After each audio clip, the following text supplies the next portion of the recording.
Hello, welcome everyone to this Maryland Online webinar. The title of this webinar is Maryland Online Leadership Institute, or MOLLI, Reboot Post-Pandemic Leadership Strategies. My name is Richard Smith, and I am an alumni of MOLLI. So I've been asked to moderate this, or at least MC this, before we have our other moderator.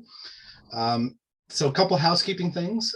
Please make sure you're signed in with your full name and institution on the chat. And we'd actually ask you to use the chat for interaction during this webinar.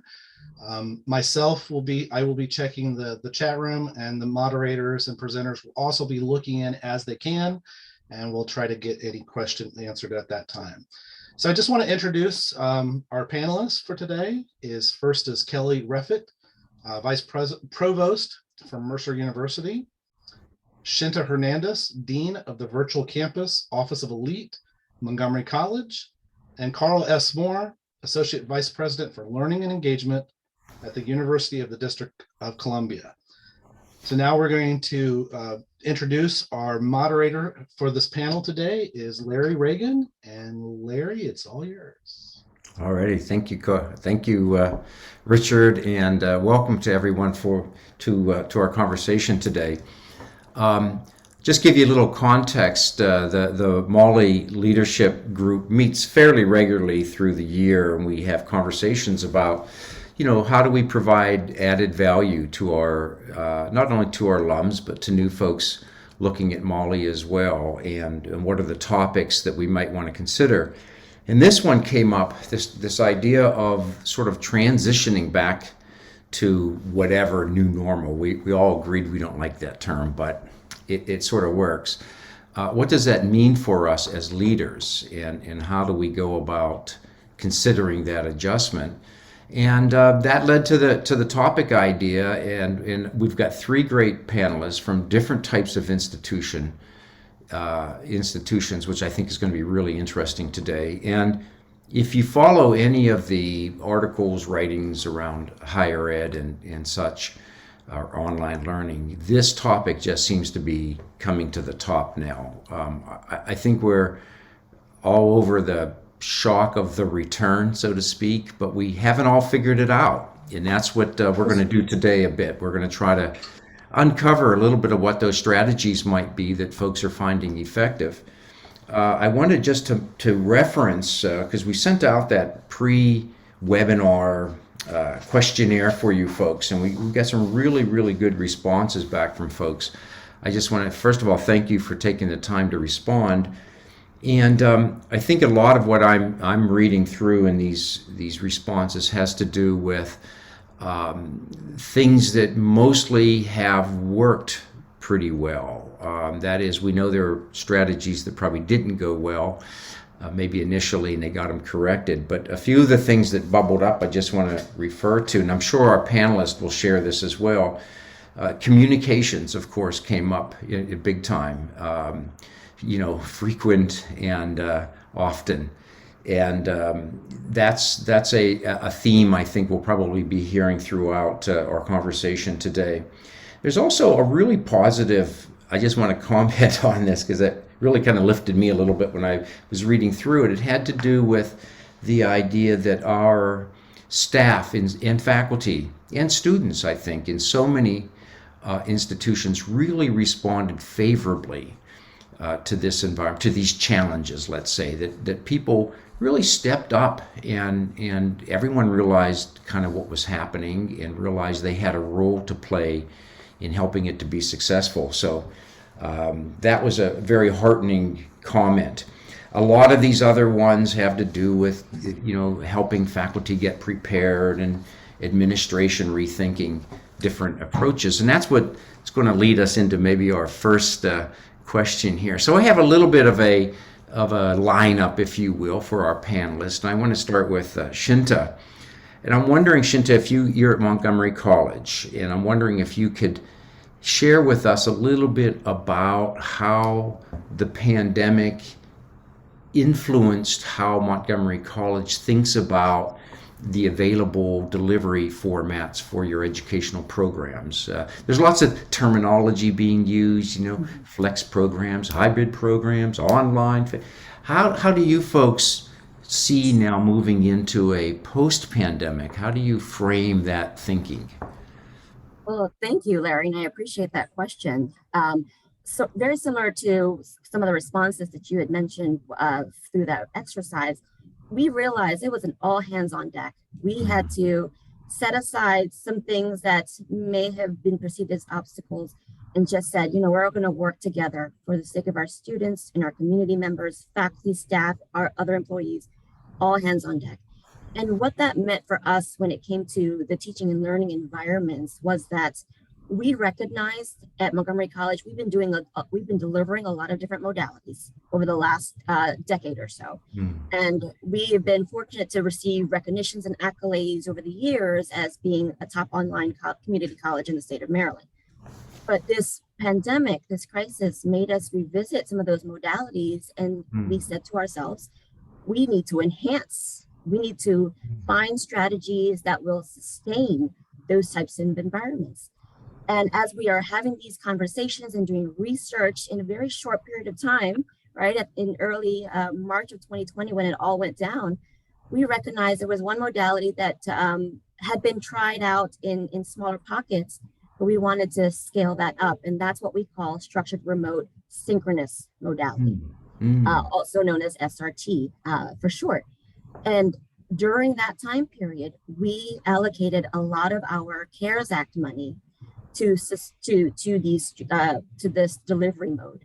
And so I worked very closely with the Office of Elite Vice President, Dr. Michael Mills, and a group of leaders across the college to come up with what we believe is incorporating a lot of national best practices in the online teaching environment and coming up with an SRT modality. So over those months in the beginning of the pandemic, we created a 7-week intensive course. And in that intensive course came with synchronous and asynchronous components, which I had mentioned we had not done that at full scale before. And a couple of different elements that we included in this type of modality included discipline connections. How can we not only enhance the technology and the tools and features of our LMS, for example, but how can we also engage our faculty as well as our students in enhanced discipline pedagogy? And so we incorporated a discipline connections piece to the SRT, which is now being adopted across other modalities. So we think that the pandemic has really allowed us to revisit both the online pedagogical components as well as the discipline-based pedagogical components. And moving forward to today, we continue to find or enhance our professional development opportunities for our faculty who teach in these various modalities. So that is certainly one of the examples that I could share from Montgomery College, in which we have revamped, if you will, and enhanced and sustained our teaching and learning environments. Shinta, I love about that story, and I loved about these responses I saw. It just brings to mind the adage of you never waste a crisis. And your institution took that, and I'm going to ask Kelly and Carl for their reflection on that as well in a second, but you took this terrible thing that happened, the pandemic, but you used it as a way to improve and enhance. Rather sort of go into panic mode, you said, what do we need to do to make it better? Carl, you're nodding. Does that sound familiar to you? Yes, it definitely sounds familiar. It reminds me, it's Positive Intelligence, one of my favorite recent books. It's one of those other intelligencies now. Now we have EQ and we have PQ. But one of the approaches from more of a capacities-based lens is how can we make this the best thing that ever happened to us? And you only can learn you can learn a lot more from the contrast that's created, similar to what Shinta had just mentioned and what you had summarized. So that's why I was nodding my head, just kind of agreeing. There are certain innovations that have come about, which I'll talk about a little later, that we would not have been able to even conceive or think about had we not been in this digital disruption and everyone's lives being kind of, turned upside down. So that's what the nods were for. Yeah, I like that. I like that, the spirit of, embracing those challenges and turning them into a positive energy. Kelly, did your institution also have that kind of response? Yes, good morning. We were never in a panic mode. I think that we initially just focused in on problem solving. What do we need to do to make sure everyone is, first of all, safe and healthy? But then what do we need to do to be able to offer in-person instruction and campus activities? I'm located in Macon, Georgia, which is in the middle of the state. Mercer also has a campus in Atlanta. But here in Macon, we have your traditional undergraduate students. We also have the medical school and law school here. And so we know that our students want to be on campus. They want that college experience. And we focused on what we need to do to be able to offer that safely and effectively for our students. This just is occurring to me now, but the institutions who maybe resisted the exploration of online hybrid in the past 20-25 years, this has now been happening, we're probably really back on their hind legs trying to figure out how do they respond. I think it says a lot about schools that had already been moving toward recognizing this forward progress in using these technologies, and then we're able, as the three of you just described, able to sort of leverage that platform to do really cool things. Kelly, I wanted to ask you, I was looking through your website, I hope that was okay, one of the things you really focus on there at your institution is the student, is the learner, is the the mental health and the care of your students. And I'm wondering a little bit about how that was impacted throughout this period. And again, I want to kind of turn it positive. Were there things that came out of that made it a little bit better in the way that you address those needs of the students? Well, thank you. At Mercer, we pride ourselves on, as a private institution, being able to pivot quickly when we need to. And certainly during the pandemic, we have been able to do that. Like I mentioned, we have a medical school here, and so we have a campus clinic for our students and employees and the community. And so right away, we went to work during the summer of 20, building our own testing lab. So we were able to conduct COVID testing on campus for students and employees and community members. And that made a huge difference because that enabled us to not only conduct pre-semester testing when students returned to campus if they didn't test at home, but we also were able to conduct surveillance testing throughout the term. And we monitored the data every day. That was my job. I came to the Provost office in February of 20. The pandemic hit in March of 20. Oh my word. And so a month later, I was told, well, congratulations, you're the point person for COVID. Oh boy. So right away, it really, and this seems very simplistic saying it's a team effort, but I'm sure my colleagues online can agree with me that it is truly a team effort. We're working with medical staff in our med school. We're working with attorneys, making sure the language that we express to our students and policies we create are legally acceptable. And we're also working with our community members, the local hospitals. We have, of course, parents with questions, and we wanted to make sure that we were communicating that information to them as quickly and as correctly as possible. Thankfully, we have an expert computer programmer and analyst who was able to build a COVID system for us. And so we worked in conjunction with our clinic so that when someone tested positive for COVID and the staff member entered that information into our system, that automatically triggered emails to everyone involved. So that included the professors, that included classmates of that positive student. And then we also would, of course, monitor that student's health while the student was in isolation.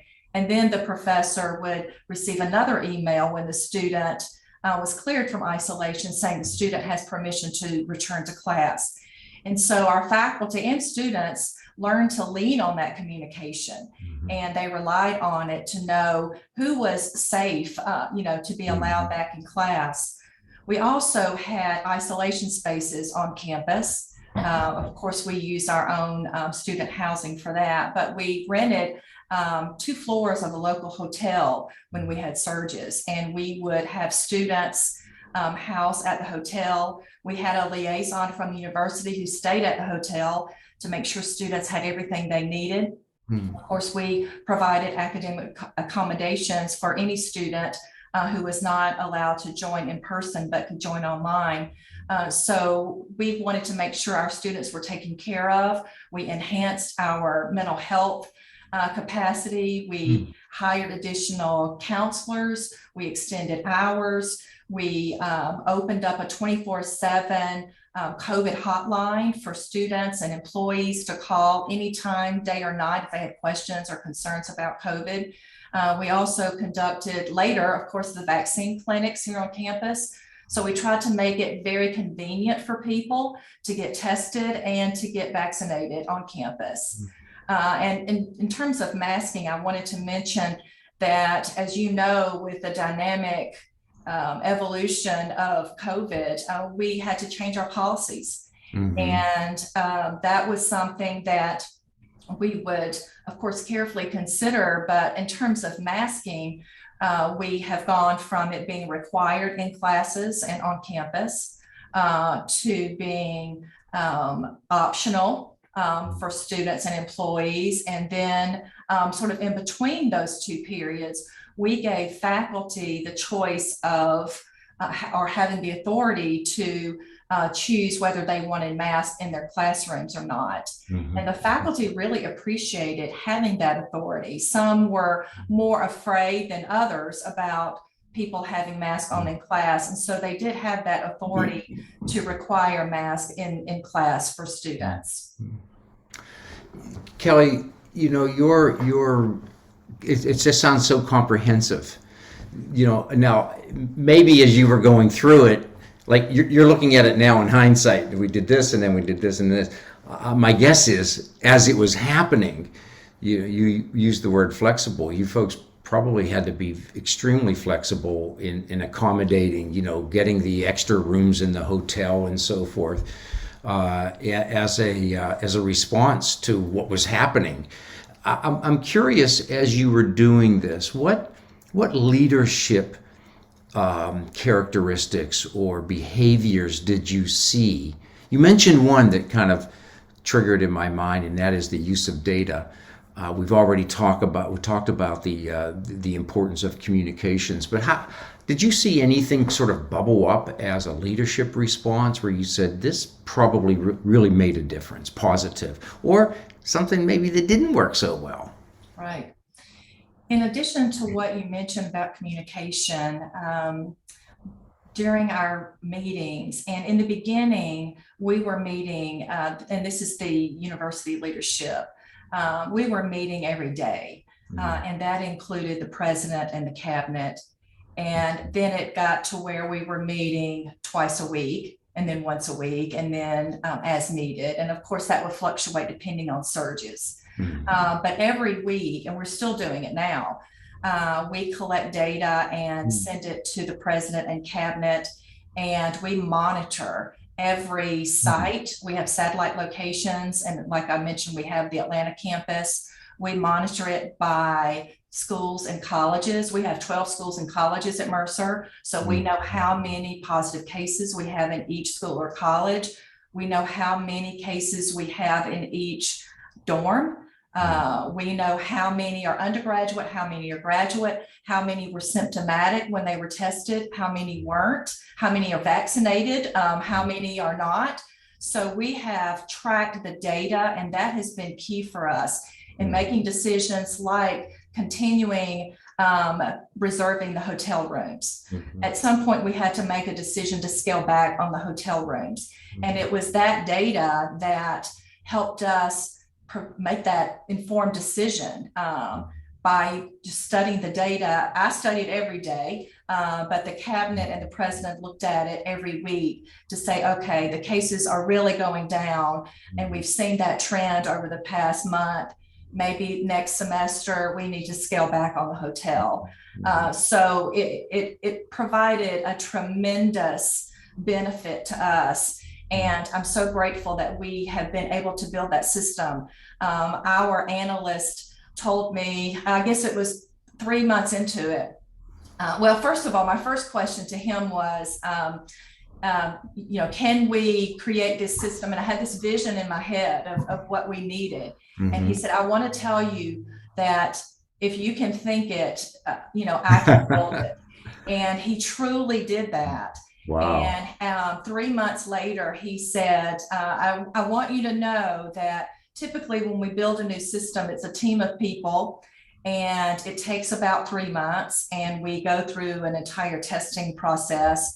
He said, but I built the system in 3 weeks. Wow. And of course, he didn't sleep for those 3 weeks and probably the 3 months. But it just proved so effective for us. And I don't think we would have been as successful without all of the data that we were able to collect.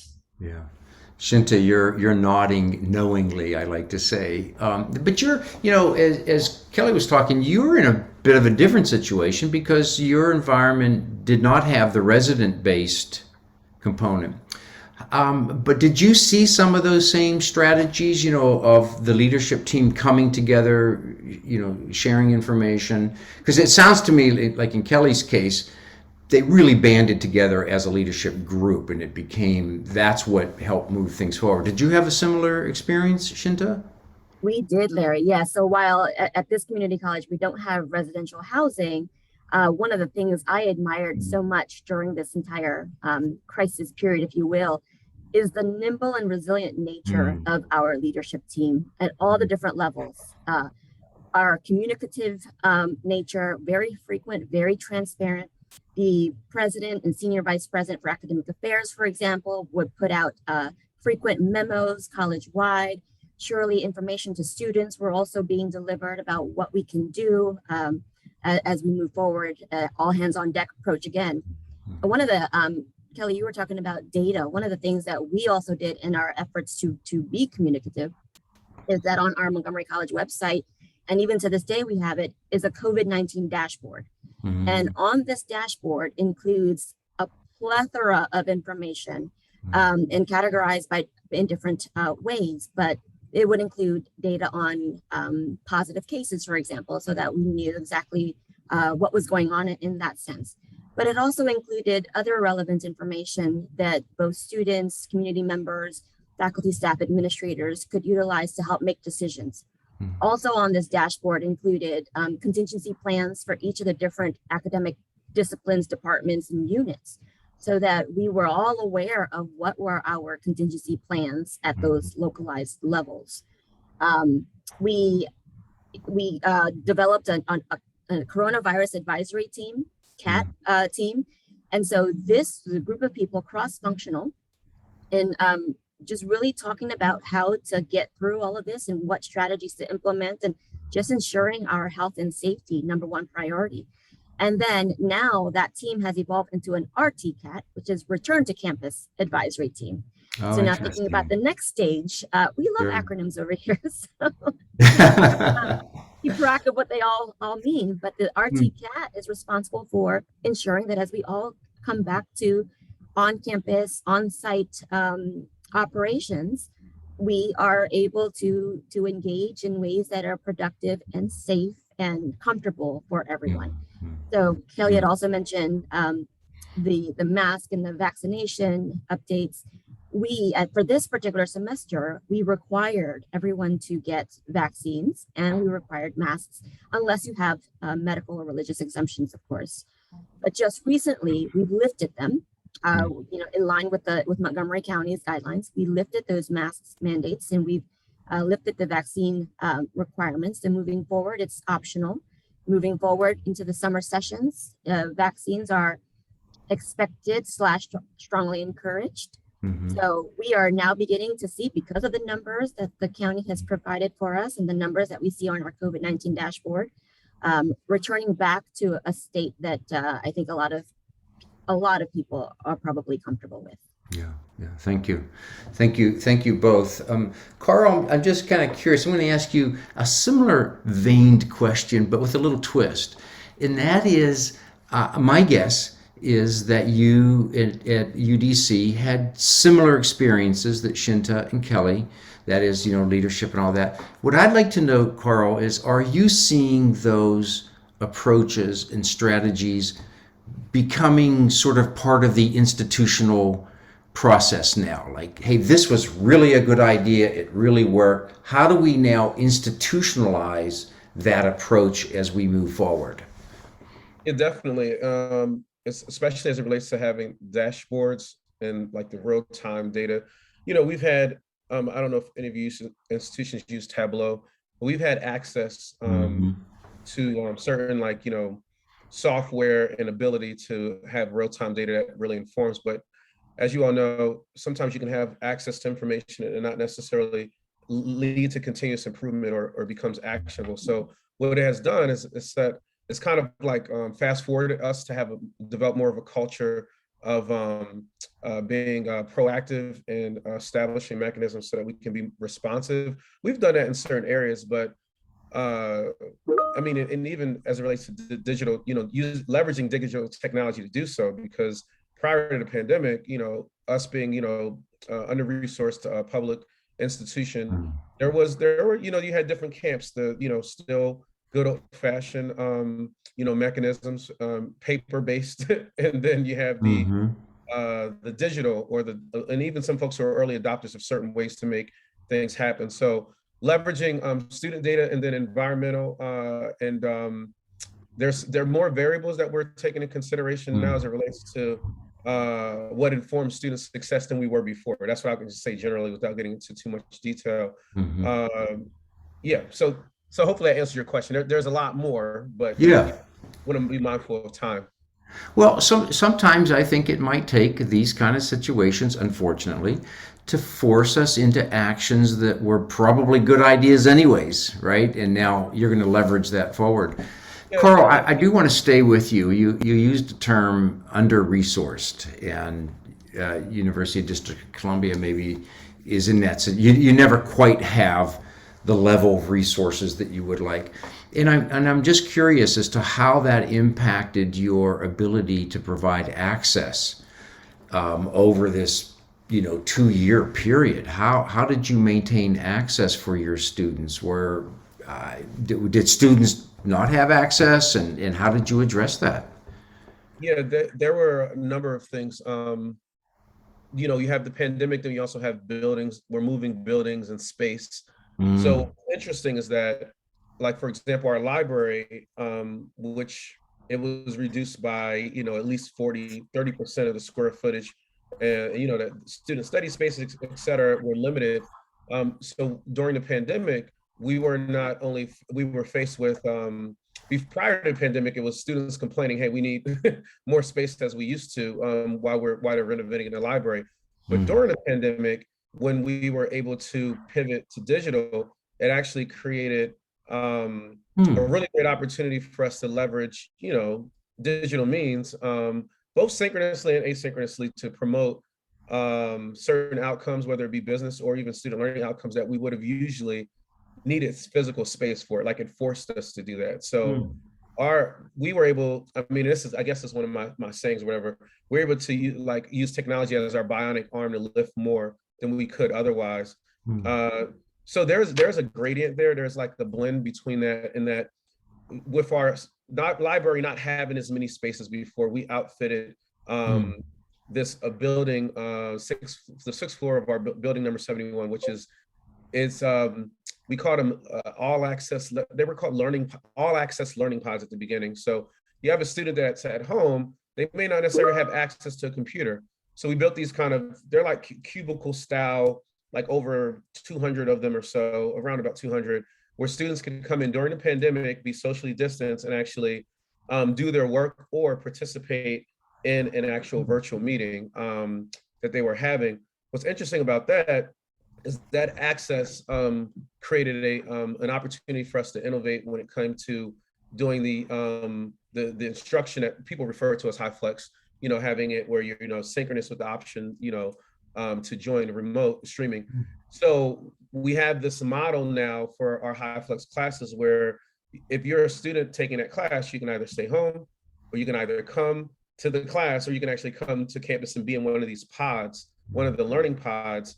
And it gave birth to another like layer where we have all of our students, whether you're in classroom or you're actually in one of the pods, or if you're at home, you definitely have to do this. Everyone's logged into the Zoom or the Microsoft Teams so that if a student's raising their hand, it's not going to benefit a student that's face-to-face over a student that is, joining from wherever else. So it kind of like creates this other student to student, student to faculty, student to content. It kind of levels that out a little bit in terms of making sure. So we've consolidated our resources and made sure those rooms actually all have this access to laptops, access to those spaces in the learning pods.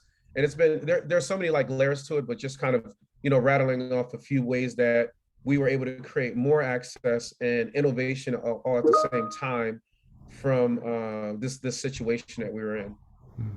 It's so interesting listening to the three of you, because you really are each in a different educational context, and how each of you has had to learn to respond and to provide the services to your students. I'm very impressed with the nature and the thinking and the leadership really behind how you've accommodated in order to provide that forward-looking services to your students. Carl, do you see those kind of accommodations, those flex labs, ongoing? Will they stay in place? How will that influence the future of your school? Yeah, definitely. And I mean, I think Shinta mentioned this earlier. We also use CARES funding to build infrastructure. So some of and then now it's HERF dollars.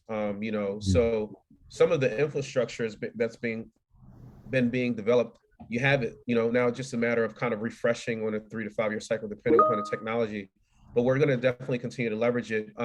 One of the it was very intentional that when building what we call, it was a Center for Digital Access and Learning, that we use it as a prototype of sorts, so that then when scaling up or out or duplicating colleges, so now all of our colleges we're currently building like in a process of having their own rooms that have we can teach with streaming capabilities or high flex or what have you.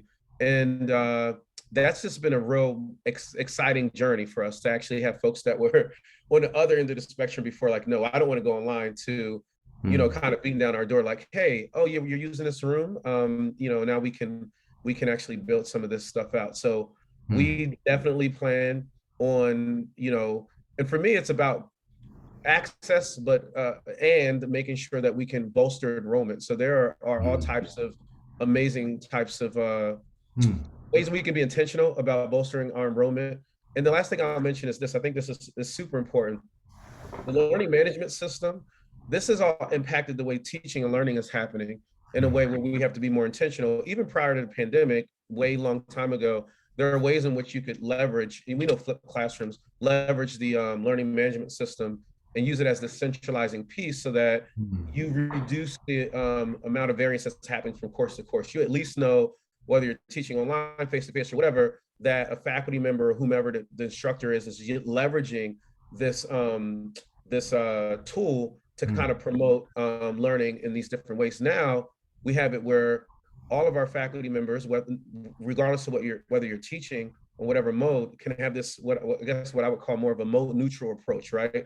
We're building courses and leveraging the tool so that it can promote outcomes. And then whether you're synchronous or face-to-face or using WebEx or what have you, it'll vary then according to what you're trying to promote or what content or what type of engagement. But the learning management system has become, royalty more so. It has become that royal piece because of this need to lean on technology. And we've been able to put the vitamins in the soup in terms of, hey, this is what we've been talking about all along. What are your outcomes, objectives, and how do we really scale that up? So now it's happening at a, programmatic and college level, whereas before it was more siloed, because, respecting the ways in which different, academic leaders wanted to do their thing. So, so hopefully that, also provides a little bit more texture to that, Larry. Sure. No, I love again that you're building upon the capabilities of these LMS systems have been there for years. We haven't always embraced them as we should have, and it sounds like you've done that. Kelly, let me go back to you. Did you find a similar experience in terms of the need? Carl used the term to lean on the technology a bit. Did that happen at your institution?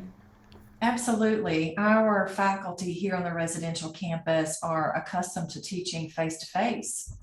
And so when the pandemic hit, of course, we pivoted to the virtual learning, and our Center for Teaching and Learning had to quickly train them and continue that training throughout the semester. That has been a huge shift for our residential faculty. But now we can use it for other purposes too. So for example, if our student athletes are traveling for a game, they can join virtually, or they can watch a recorded lecture later. And our faculty are much more comfortable in using the technology now than they were prior to the pandemic. So that's been a real plus for us. Kelly, I'm going to move to Shinta in a moment. But before I do that, because of the type of institution, did you have people, individuals who left, who said, this isn't for me, or I can't handle this, or like, did you have any attrition because of the impact of the technology? No, not Wow. really. We had people who had to heavily rely on their administrators for help and their colleagues for help. Yeah. But no, we did not. Wow. In terms of teaching and using technology. We did have a few people who had health concerns, and they needed to be at home and join virtually. So they were almost forced to learn it really well. But no, we did not lose faculty over it. That's really encouraging. And not only did you not lose them, but in the process, everybody sort of their skill sets, right? Everybody kind of improved. They did. Shinta, similar experience, but your folks have already been kind of oriented to the online remote, but did you still see a movement forward in skills? Absolutely, we did. And that's one of those teachable moments, right? We take a crisis and we turn it into something positive. And moving forward, where we simply become more proactive than reactive. But yes, so while we had a good cadre of faculty who were well-versed in online teaching, we still had some who had never taught online, never had the interest to do so. But this pandemic suggested, hey, we probably need to move in this direction. So with that structured remote teaching delivery that I mentioned that we did at the start of the pandemic, we trained over 700 faculty who had never done anything remote. And this includes part-time faculty. So we're really pleased to be able to say that we were able to provide resources and services to part-time faculty, because we do have a lot of part-time faculty at Montgomery College. And moving forward, we continue to see elevated teaching. And one of the things that we do here in the Office of Elite is continue to provide professional development opportunities to teach them how to be more engaging or how to be innovative in their teaching strategies in this remote environment, how to just be different in the way they're teaching, how to approach their teaching differently. And I think it has really allowed our faculty, full-time and part-time, to revisit their own pedagogy, including their discipline-based pedagogy. So that discipline connections I was talking about earlier really help everybody to up the notch, if you will, in terms of the way they approach their own occupation. So I'm going to go off script here just a little bit because as you're talking, I'm thinking about the student. And I'm thinking about these individuals who are now maybe perhaps not used to this environment, just like the faculty weren't. And I'm wondering, Carl, I might start with you. I'm wondering how did the students respond to this crisis in essence? Did you see, again, sort of a positive, or were there some downsides to it? Yeah, there were both. And even the downsides thematically, as we've been saying, we're leveraging those, to create positive outcomes. But yeah, it's been interesting. It's been both. And I guess I'll start there. So one of the things that is at least a subconscious assumption is that students, especially of certain age groups or whatever generations, that they're fine with online and they're fine with technology, et cetera. We found out that, and this is a term, I guess, in some what people refer to as like digital redlining, where you can have, having access or not having this divide, but you can have access to technology, but not know how to use it effectively. So that has been, that was magnified, or a magnifying glass, you kind of, it magnified that with this. We found out that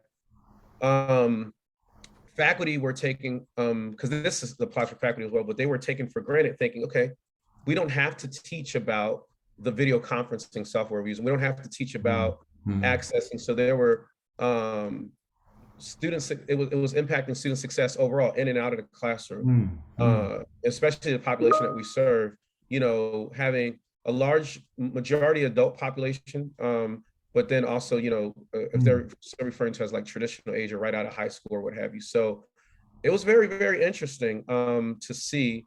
But on a positive side of that, we've been able to be, as I mentioned earlier, identifying ways to be more proactive and so that we can be responsive and setting mechanisms in place. Whereas I'm developing a digital learning and literacy strategy where we're being intentional about like the ecosystem. So this is an ecosystem in which we are responsible and would be negligent in some ways if we didn't really teach them beyond just having this like one learning goal that says something about tech literacy. Like, how are we really promoting this ability for them to metacognitively learn how they learn about technology, right? And understand, in addition to the technology, down to making sure that we help our faculty members recognize, okay, if you're introducing any technology, make sure that you also have time to teach about it. So it has impacted us in a number of different ways. But yeah, so on one end, you have the students that, and we've learned from that through all of our trainings that Shinta mentioned. We have all of our faculty member coming on, they're all required to now, before we could have never pulled this off, but now they're all required to have a teaching certificate, like from our teaching and learning center, just in case we do go emergency remote again. We would have never been able to do that before, but we can put, kind of have a baseline level of approach to where now all of our faculty members have course design and, quality matters and a number of different pieces that serve to mitigate some of those issues that we see with the students. And one of those pieces, we all have to start here, et cetera, but tutorials on some of these tools that we're using, which is it was just baffling to me. I'm like, wow, we've been doing this all this time and we've never really taught the students about the tools as much. We've just been throwing them at the students. So on the other end, the digital learning strategy, we're very excited about that, encouraging those competencies and skills to prepare them for right now, but then also when they go into the 21st century skills for the workforce. Yeah, I think two thoughts there. The one is that, and we're all guilty of it. I think where we say, "Oh, well, they've grown up with the iPhone, or they've got access, therefore they know how to use it for learning," and it's not the case. And Larry, the other thing that we do is and that's why the strategy, and this is still, I still have to remind folks, we're like, okay, let's do this for students. The ecosystem that we want to create now is, well, we're learning how to learn as well as faculty and administrators, because you can have the students great, but if you're not, if it's not a cultural thing, if you also don't have folks that are committed. So hopefully, if all continues to go well, students and faculty and staff will learn alongside each other in terms of these things, and that could be a beautiful thing. But absolutely. Thank you. Yep. Thanks, Carl. Kelly, did you have? I want to think about your students.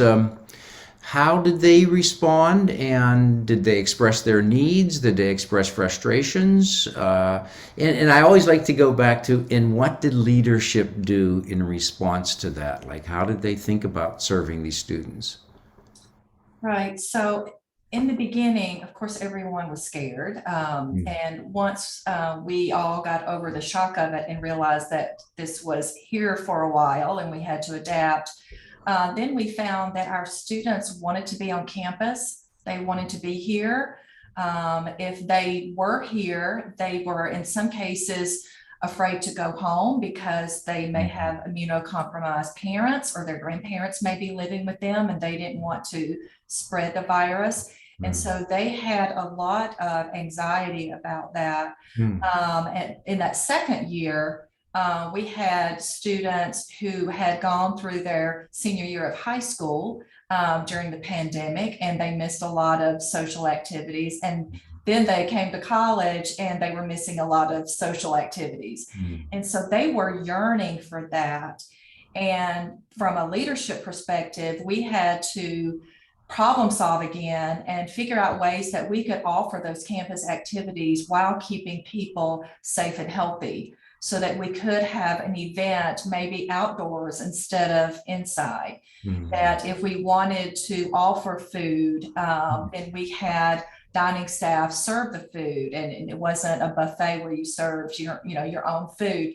So we just problem solved at every crossroads to make sure that our students were safe and that we could provide them the college experience, the best college experience we could given the situation. Yeah, good, thank you. Shinta, I'm curious, because I suspect your answer is going to be a bit similar with Carl, and so I want to take your question a little bit different direction. How did your leadership unit always keep the mindset of looking forward? Like, how did you all keep everybody pointed toward, advancing the cause rather than going back? One of the things that our leadership teams at Montgomery College does very often is do an environmental scan of higher ed. We're constantly researching, constantly communicating with internal and external stakeholders, constantly putting ourselves in those conversations so we can hear what is happening in higher ed, what is happening in the virtual space in higher ed, what is happening during the pandemic in higher ed. So when we take all of those pieces of information, come together, convene in numerous meetings, and we think about what are the right strategies in sustaining what we've already built. And I think we've done a very good job of building a sustainable model even before the pandemic. And I think that has helped a lot, because then during the pandemic, it allowed us to continue being proactive, all the while taking in all of the information that we're learning from what's happening all around the country and even all around the world.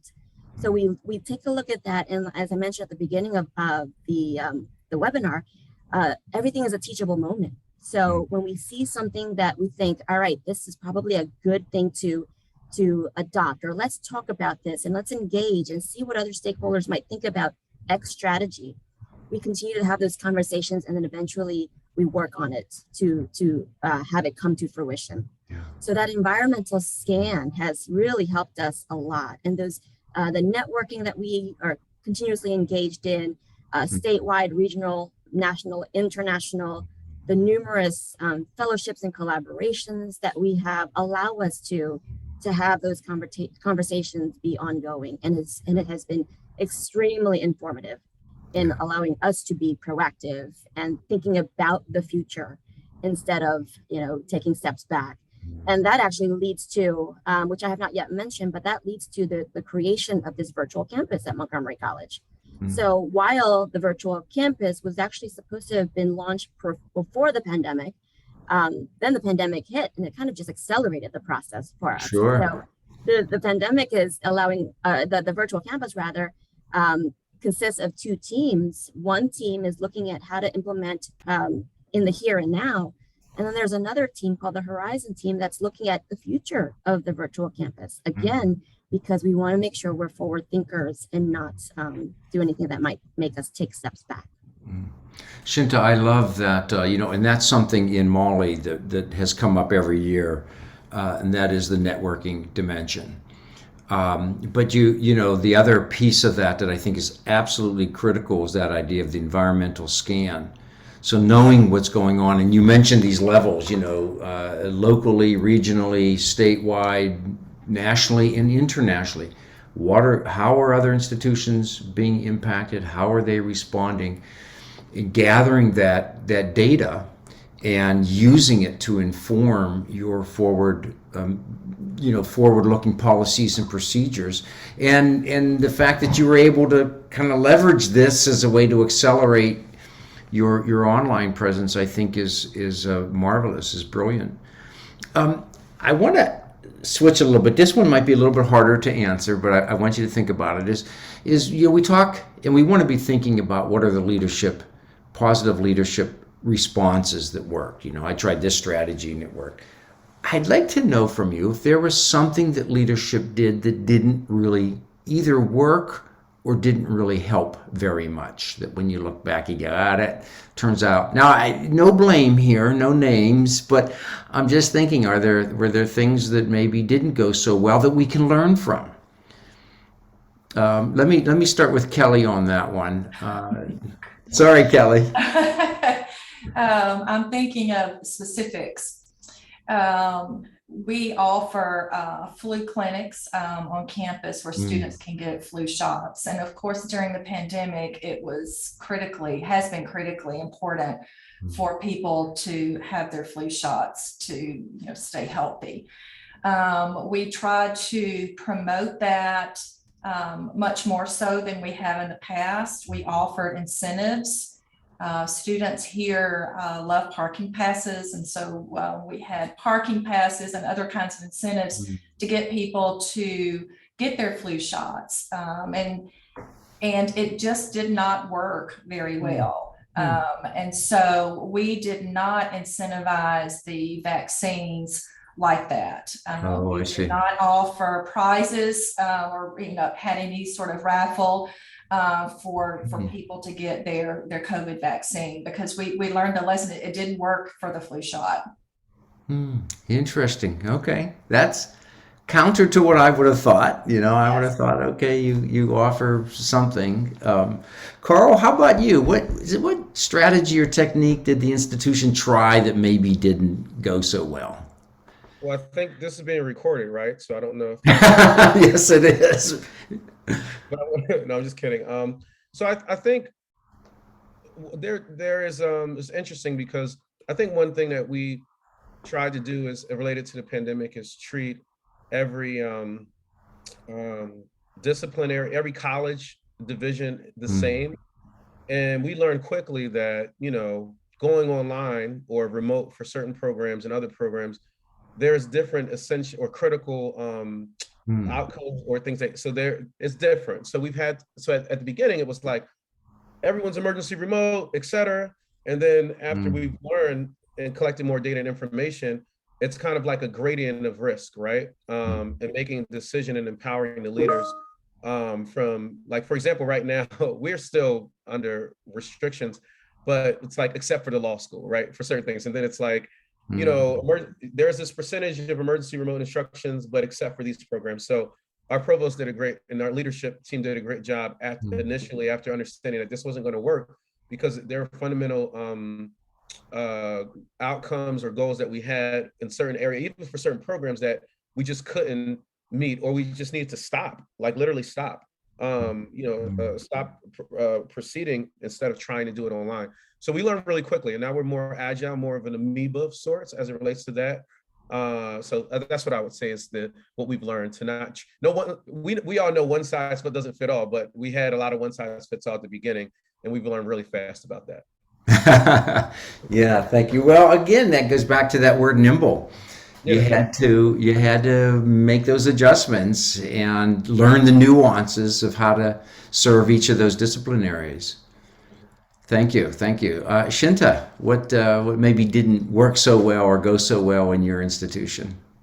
Great question, Larry. And I'll respond by saying that not necessarily that didn't work so well, but this is an area for improvement. I do think that at Montgomery College, we could hear our student voices a bit more. We were talking with students, gathering their insight and input on a variety of areas within Montgomery College. But I think we definitely need to be a lot more intentional and more comprehensive about learning what students need, what students want, how they believe they can be successful, particularly because with the pandemic, especially, their lives, just like many of ours, have been turned upside down.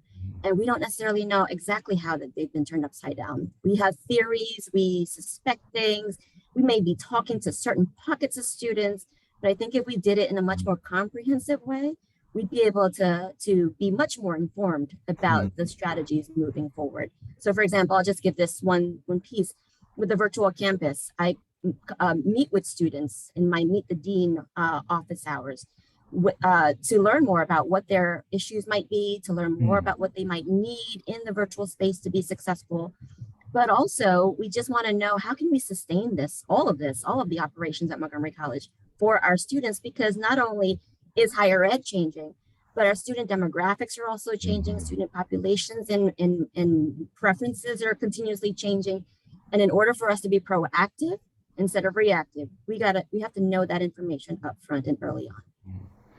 Yeah, you know, it's again, Shinta, I think it's so smart. You are doing something and improving something that maybe we should have been doing a long, long time ago, right? More so, I can remember, you know, through my college years, not being asked a whole bunch about what's this experience like, what do you need. The institution. Now, went to a large institution here, Penn State, where we had thousands and thousands of incoming freshmen, and okay, maybe it would be hard to gather that data. But now with the technology, you're using the virtual hour with the dean, reaching out, and probably, I'm going to guess, understanding that every student is a little bit different, right? And their needs are a little bit different. And how do you adjust and accommodate to that? I think that's such an interesting, again, sort of a positive outcome of this experience. Kelly, I can't remember. Did I ask you this question? Did I start with you? I did. Okay, I won't come back to you on that one. So I won't put you on the spot twice for that. So I have to tell you, in reading these responses and hearing this, you folks talking today, I'm a bit encouraged. It's been pretty tough. To quote the Grateful Dead, it's been a long, hard road. It's been a strange road in the last 2 years. But having said all of that and hearing what your institutions have done from a leadership perspective, it seems to me like there are a lot of improvements. We're doing things better for students. We're a bit more sensitive to their needs and adjustments. So I wanted to use that to lead into the question about, what do you think you will take forward? What from this past 2 years, 2.5 years now, will your institution continue and advance as of it'll become part of the institutional culture? Kelly, I'll go back to you since we're going to do the round again. Let's start with you. We joked early on that we were building the plane as we were flying it. And in so many ways, it's been true for all of us, right? But I think it has brought us out of our silos. And that is such a huge benefit for an institution like ours. People are so accustomed to working in their individual units or schools or colleges, but now we know we have to break down the walls and work together to make it a successful experience for students. And you're not, I'm going to guess here, you're speaking both sort of within our discipline walls, right? We get into these columns, but also across administrative units that we need to all be. I think that's a brilliant outcome, and in something that is going to advance the institution and ultimately serve the students better. Can you give me an example of a strategy or technique? For example, are there different kind of committees now or focus groups made up of these mixed, I'm just guessing that might be something you've done. Right. We do have mixed groups. We have a faculty executive committee that is comprised of different units. During the pandemic, they've had an ad hoc COVID committee, and we have brought in others as well. Typically, there's the academic side, like you mentioned, Larry, and the administrative side. But during the pandemic, people have to work together. So if we know we have to provide students isolation housing at the hotel, what will that take to make that be successful? And that involves not just professors providing virtual learning experiences, but it also involves a lot of other units on campus to make sure students are getting what they need. So oftentimes it wasn't, here's a committee, let's talk about what we can do to help students. It was, here's the problem, what do we do to solve it, and who needs to be involved? I love it. I love it. Thank you. Thank you, Kelly. Carl, what might your institution take forward as you make progress at UDC? Yeah, I think it's in addition to all the enrichments and the infrastructure changes, I think it's being committed to encouraging the digital culture piece. We're going to take that forward. So we are upon our new strategic planning, it'll be a very integral part of it and not just an add-on, right? It'll be kind of part of the electricity or the sinew. Yeah. That's going to be a big thing for us. It's totally, I'm telling you, I used to feel like I had to I kind of have to be the salesperson, but now it is almost overwhelming in a good way that everyone's willing to have these conversations about digital learning and literacy. And I think the way I could probably even just maybe summarize that a little bit more is we're taking forward this hybrid mode neutral approach to things, everything that we're doing. So everything is kind of what is our outcome? How can we leverage whatever tool, whether it's face-to-face, asynchronous, whether it's a business thing or a classroom? I really do think we're taking that with us as a culture where before it used to be tradition would drive our decisions and actions. And now, I think we're getting here, at least if I have anything to do with it, it'll be more so what are our goals, strategy, objectives, and then how whatever supports that and not the other way around. Because before, we were just doing stuff just because it was traditional. So I think we're taking that type of a mentality with us moving forward with the heavy emphasis on the digital piece. And Carl, I mean, not just that you're in an urban setting there, but you must be thinking about how you're helping your students get prepared, regardless of their age, but get prepared for today's workforce, right? Because they have to have these core skill sets to move into the workforce. Yeah, the equity thing is huge. For everyone now, but in terms of our mission, and in order for us to, I think the mentality and understanding now is we would be negligent, right, if we did not prepare them to be as agile as they can be, whether it even be across devices and as digitally agile as possible.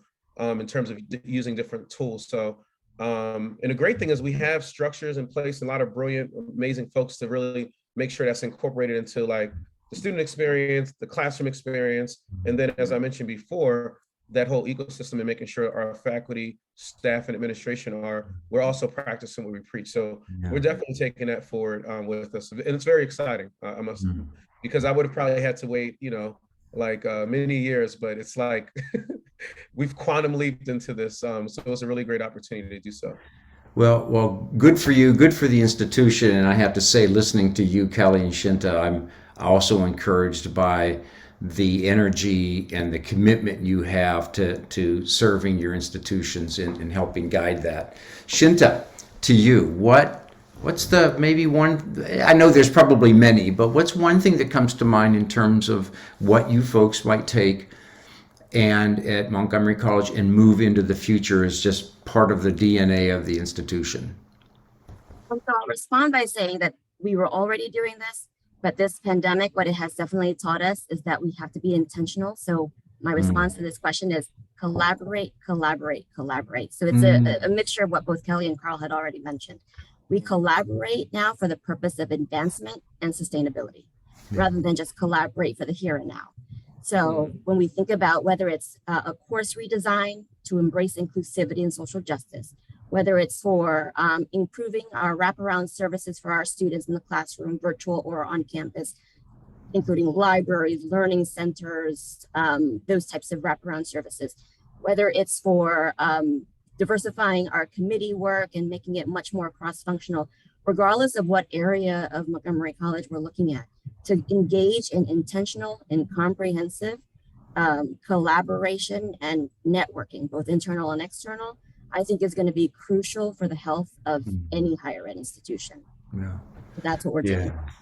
Yes, I really resonate with that collaboration. The environment in the world we're moving into and that we're already situated in is so connected, is so interdependent that for higher ed, I think, again, I'm trying to look for the positives out of this whole pandemic. And all three of you just mentioned very, very strong positives that make me excited about the future. I know we've got a lot of issues to deal with, financial and equity. I mean, just lots of things we really have to work on. But with leaders like you and leaders that participate in MOLLI, I'm encouraged and excited about where you'll take us. What higher education might look like in the future. Maybe it took a terrible thing like this pandemic. You wish, of course, it didn't have the negative impact and the loss of lives and the illnesses and so forth. That's just heartbreaking. But it is what it is, and the fact that we're looking forward is really positive. I see we have a couple folks on that I happen to know personally, and I hope they don't mind if I were to call them out and see if they have any reflections on this. Mike Meals is on with us. Mike, are you there? Are you any thoughts? Because I wanted to wait till you were with us long enough, Mike, before I pulled you in. Any thoughts or reactions to what they've been saying? Well, thanks, Larry, and it's good to be here. And I think all three of them, Carl, Kelly, and Shinta, did a really good job of pointing out the complexities of what we've gone through in the past 2+ years, because it has impacted so many people. And I think one of the things that is important for us to remember is while we may, as educators, as administrators, gotten back into the flow of things, so many of our students are still struggling with what they're going through. So many of them are experiencing job losses or family situations. And so we have to be adaptable as higher education. And, I continuously hear people say we hope things get back to normal. Well, for so many of us in higher ed, normal wasn't working before. It wasn't working for our students. I don't want us to get back to normal. I want us to take what we've learned and move forward. And I think all three of your panelists have done a really good job of articulating that. Yeah. Mike, I've been expressing some optimism and excitement about the future. Do you share that, or where do you think we are in this arc of the pandemic? I do share that same optimism. I'm looking forward to what the next 5 or 10 years holds for higher education. I think you see a lot of change going on across the country. There's a lot of innovation that's taken place. I think the faculty have done a fantastic job of incorporating these new technologies. One of the things that provides me with the greatest optimism, however, is the sense of empathy that we've seen exhibited toward our students. And I'm really optimistic that will continue moving forward. And I heard the great conversation about asking students for their input. And when I was an undergrad, Larry, like you, they didn't care if I had input or not. I showed up for class and honestly, if I didn't show up, that was fine with them too. But as Shinta said, at Montgomery College, we are being much more intentional with understanding what our students, what their needs are, what their desires are, and how we can help them. You know, Mike, you triggered a thought in my mind of this pandemic, the situation we've been in as a unfortunate equalizer, in terms that, you know, faculty had great concerns and students have issues, and like it equalized a lot of, it broke down these barriers a bit of the system, as you said, the system that we've been using for hundreds of years, and it said, hey, we're all human, you know, we all deal with stuff, and we've got to all work together to advance everybody. It's not one group over, one class over another. I think that's really positive. We've only got a couple minutes left, and I want to go to our panelists and just see if there's any last thoughts or reflections you might want to share with us. Thank you, Mike, for responding as well. I appreciate that. Shinta, I might start with you. Any thoughts, any final insights you might want to share? Absolutely, Larry. I will share that I too am very optimistic at where higher ed is going, particularly in the state of Maryland. I think with so much of the collaboration that many of our institutions do and will continue to do, we know that at the end of each and every day, our students are at the forefront of our minds. And I know as long as that continues to be the case, we will be all right, and if our students will be all right. Good, thank you, Shinta. Kelly, any thoughts, final insights you'd like to leave with us? Yes, what we discovered in the early days of the pandemic was that people needed that sense of security and trust, and they have always trusted our institution.